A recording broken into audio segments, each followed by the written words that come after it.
Well, guys, it's 4 decades that your records have extended, and now they're being pushed, but it's a credence to what you guys were able to accomplish at a young age in your rookie careers with the Toronto Maple Leafs. And Wendel, you think of 34 goals. You had an idea or probably an inkling that that thing was going down after Game 1 in Ottawa back on October 12th. Yeah, probably about halfway through the second period. I said, this might be over by Christmas, but it's awesome to see all the kids doing really well. This is the fun part as us old guys watching the young guys play. It's fun in the building, and that's for the team to do well. They got to be breaking the records, and that's fun to see. Dan, Willie Nylander's pushed you on one record and is about to surpass you on another. Just what do you think of him as a young hockey player and the talent that he brings? And obviously it's a compliment to be mentioned in the same name as his. He's going to be a superstar one day. Absolutely. I mean, watching these games, like Wendel said, the skill that these kids have and the patience and the poise they have with the puck.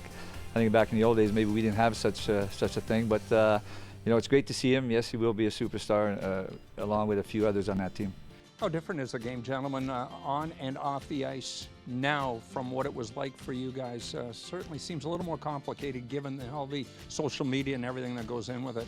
Playing in Toronto is the same, whether you played in the 60s, 70s, 80s, 2000s. It's the energy of the NHL, and it's always going to be that way. But watching them handle it and play, I think is exciting. It's fun. I think it must be a great, fun team to play on because they're all at that young age. They're experiencing it at the same time, so they must be just having a ball with it, and hopefully they can finish this off.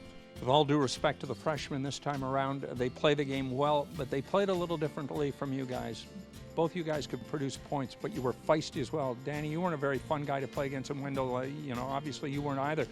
Was that part of what made you guys effective as hockey players, is that other side of the game, the antagonistic side? Well, I think back in those days, for myself, I had to play that way. I mean, I came into hockey, NHL at 150 pounds, so my mentality was, you know, hit them before they hit you, and hopefully you put them under their butt and take the puck off them, that kind of thing.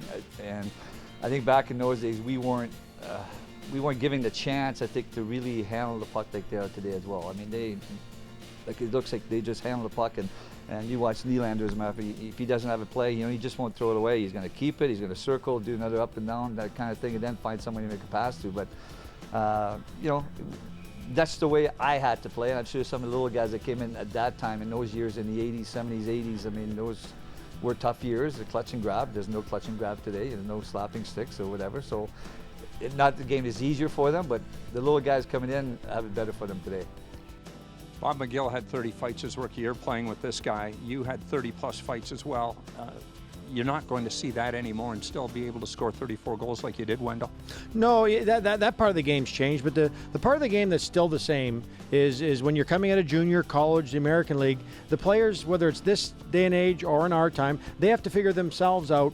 How are they going to make it? Like Daoust said, you have to change your way. I got to play this way if I'm going to make it. It really is the same.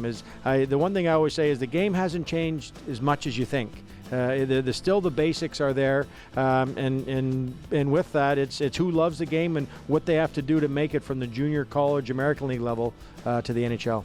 Well, gentlemen, your records may go, but Maple Leafs once, Maple Leafs forever. Congratulations on what you accomplished, and cheer on the boys for what they're going to accomplish. Thanks for this.